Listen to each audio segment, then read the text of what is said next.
Give me fuel, give me fire, give me that which I desire. They set out to conquer the world. We had the songs, we had the attitude, we had the fire.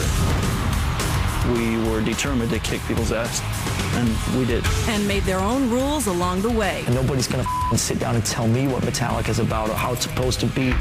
From the heights of excess. Beer, pal. We were just getting as drunk as possible, as many girls as possible. Destroying dressing rooms, getting in fights, shooting guns off at hotels. We were pretty much inebriated 24 hours a day. To the brink of destruction. You're just sitting here being a complete. Well, these guys had all this buried tension, and they just started boiling over. I was just left wondering, do we even have a band? And back on top again. Metallica is in a real good mood tonight. These are the stories of the world's most volatile band, told by the people who lived them. Every time we made two people happy, we pissed somebody else off. When we get in and play music, the world could be on fire, and we would be fine. Get on the train with us and hold on tight, because we don't stop, we go hard. When Metallica ruled the world. In a world where only speed metal, soul, and hairspray was a crime, art were taken over and turned into headbangers. And so began a time of pure Alcoholica, where only the Sandman reigned, and thrash was the name of the game. When Metallica ruled the world. Metallica just started out being basically James and Lars. James came from a very strict background and grew up in a suburb of Los Angeles, Downey, Norwalk area. My dad left at 13, and my mom passed on when I was 16. It's like, what's going on? Everyone's just leaving me. But the music was a huge, huge savior in my life. I moved from Denmark to Southern California in August of 1980. I was 16 and sort of fooling myself into believing that I was going to follow in my father's footsteps, be a professional tennis player. But within 5 minutes of being in LA, it was all about the music in England. The new wave of British heavy metal was just starting to explode in England. You had bands like Iron Maiden getting recognized. Diamond Head, Angel Witch, Tigers of Pantang, Venom, full-on metal bands back when they were really metal. So I became kind of obsessed with all of it, and I threw the tennis racket, burned him probably, and kind of started fiddling with the drums. And he was always like, I'm going to start a band. We're like, yeah, sure you are, Lars. Well, I started advertising through the Recyclers classified ad newspaper in LA, where you could sell your car or find a lead singer for your band. Every week that it would come out, looking under H, for heavy metal, or M for metal, it was always him and me, and maybe a few other people. One day this guy named Hugh called up and said he was pretty into the metal stuff and he was going to come along for a jam, and he brought his friend James Hetfield along. I went to his house and whoa, man. There was a very interesting smell, a very Danish type of armpit smell. James was incredibly shy and could hardly even make eye contact, but he seemed to at least have a passion for some of the same things that I was into. His drumming was not amazing, but he had this drive. Hooking up with Lars was awesome, and we bonded a lot in the music and in the drinking as well. We worked on this song called Hit the Lights. He played bass and guitar, I played the drums, and he sang. The production wasn't good, but the song had attitude. Kind of just dirty and in your face. And we called the band Metallica, and that was really the beginning of it. The next guy that came in the band was Dave Mustaine. Dave was an amazing guitar player. He could shred. He was doing some amazing solos. He was the guy that could really play his instrument. None of the other guys really were that good, but Dave also liked to party a lot. He out-partied the rest of Metallica. It was San Francisco metal night at the Whiskey in LA, and me and James went down there. Say hi to Cliff. And we looked down on the stage, we heard this wild solo going on.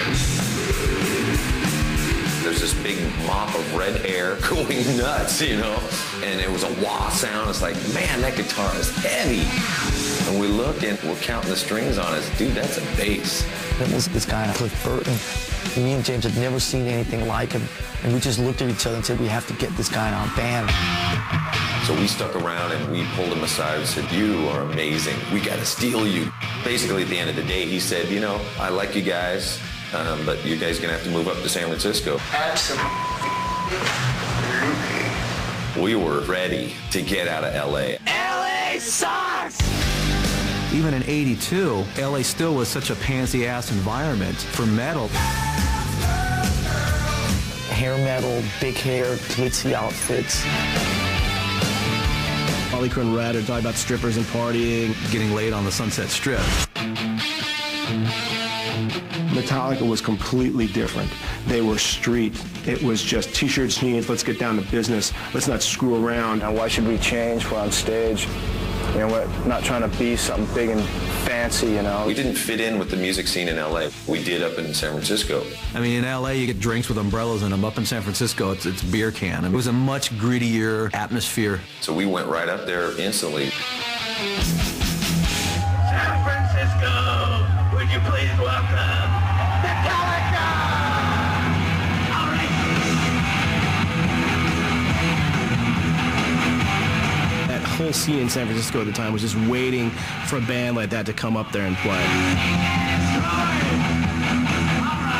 They liked the music, they liked the lyrics, and they didn't have to dress a certain way.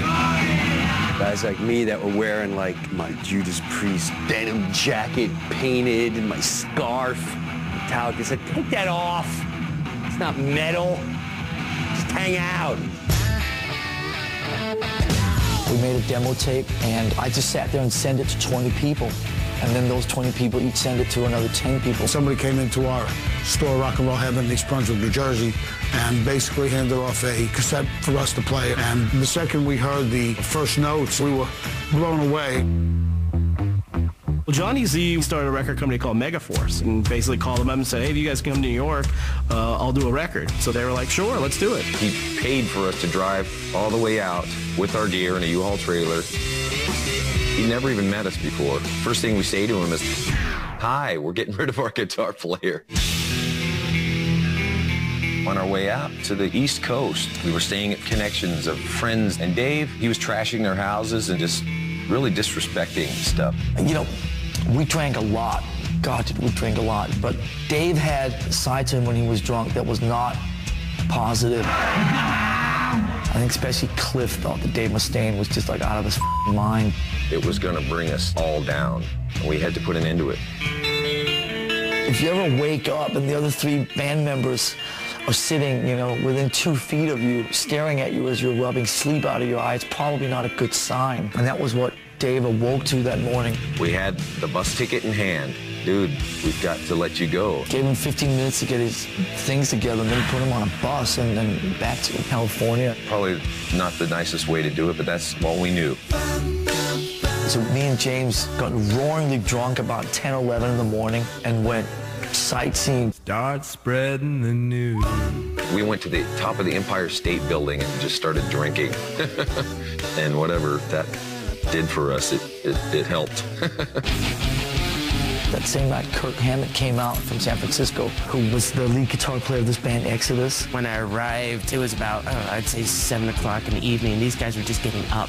And I thought, wow, I like these guys. He set up his gear. We played Seek and Destroy, and about halfway through Seek and Destroy, I remember me and James looked at each other and kind of just nodded, and we knew that it was the right thing.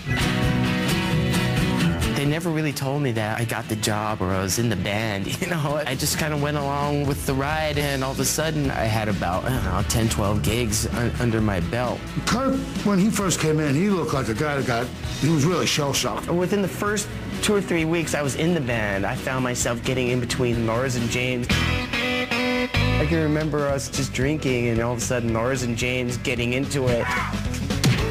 James pushed Lars, and Lars fell into his drum kit. And Lars got up and started running toward James and tackling him. And me getting up and going, hey, whoa here, guys, come on. Little did I know that that would be something I would be doing on numerous occasions over the next 20 years.